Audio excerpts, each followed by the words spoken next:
Hi, my name is Diana Sifuna. I'm the CEO of Jonathan Jackson Foundation, which is based in Nairobi, Kenya. I'm also a founder and a host of a podcast called Diversity with Diana Podcast. I'm really excited to be invited here today to speak on women in leadership, especially during the COVID-19 pandemic and how we are surviving as women. I'll speak about the activities that we have done as a foundation. We were founded in 2019 with the main aim of empowering the vulnerable members of our community. We fancy ourselves to be the custodians of community change. Our main programs focused on economic empowerment for those vulnerable populations. On the onset of the COVID-19 pandemic, we moved and shifted our focus towards COVID-19 response initiatives. Our very first initiative was called Jenga Jirani Initiatives that sought to go out to the vulnerable populations and give them immediate humanitarian assistance. We provided care packages for women, young mothers, and adolescent girls. We also gave food distribution to vulnerable populations and households in Nairobi community.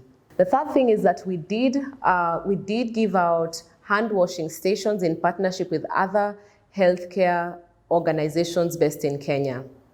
After the COVID-19 lockdown that had happened in the country, we decided to modify our efforts to respond to the other side effects that had happened globally and in our community due to COVID-19.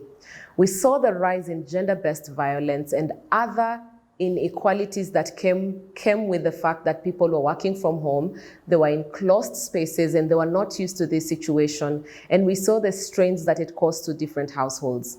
Gender-based violence topped and went to the rise.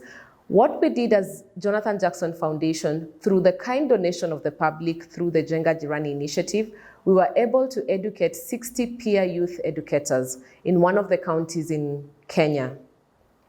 The program is still running, and it is our hope that the 60 peer youth educators who are learning on sexual reproductive rights will be able to reach other youths among them.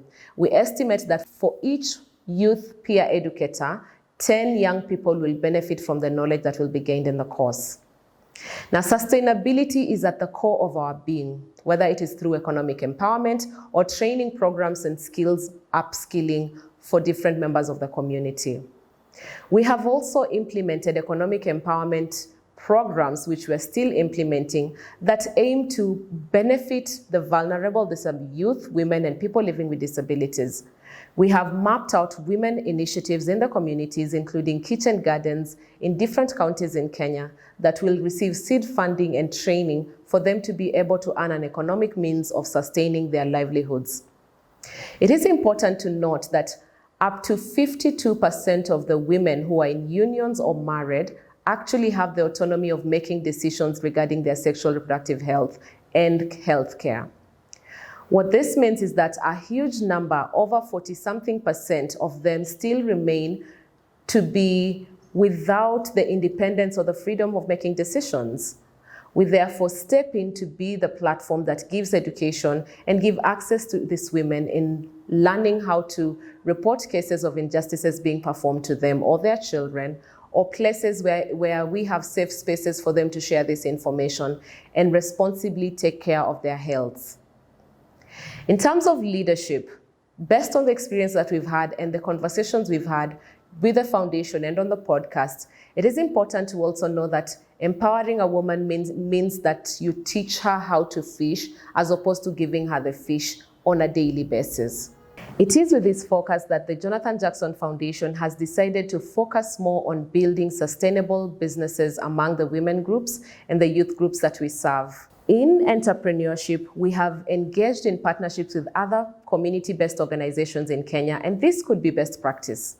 We have engaged with community-based organizations in Kenya to review the curriculum that they offer in training regarding entrepreneurship and business management, and we have improved them and made them a bit better by ensuring that leadership courses, governance classes, financial accountability beyond just literacy, integrity, and consensus building plus conflict resolution is incorporated in the training. These are some of the soft skills that need to be learned while in the job market or through work experience.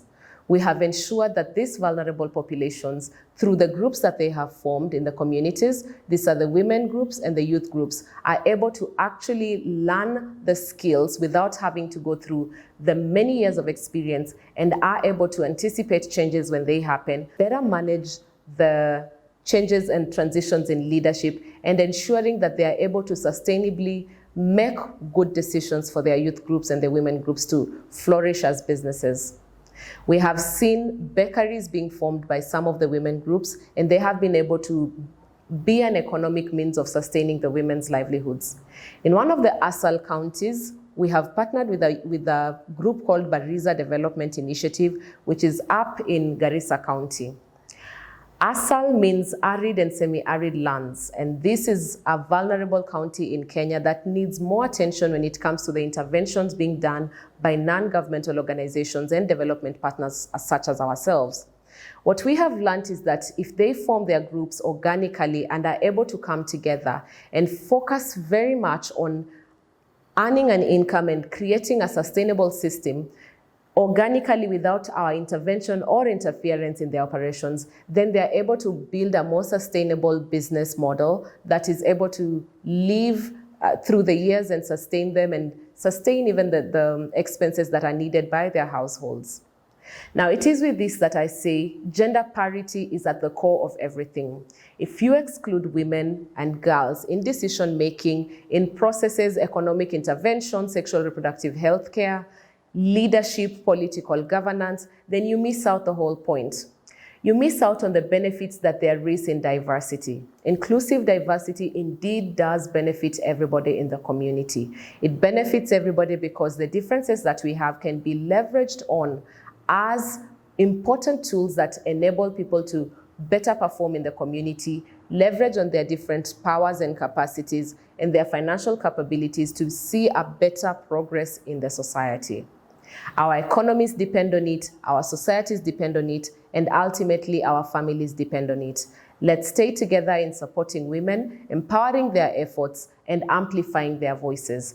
Thank you very much for inviting me and Jonathan Jackson Foundation to be part of this conference. I wish you well in the upcoming sessions, and I look forward to meaningful question and answer sessions between you and myself. Thank you again.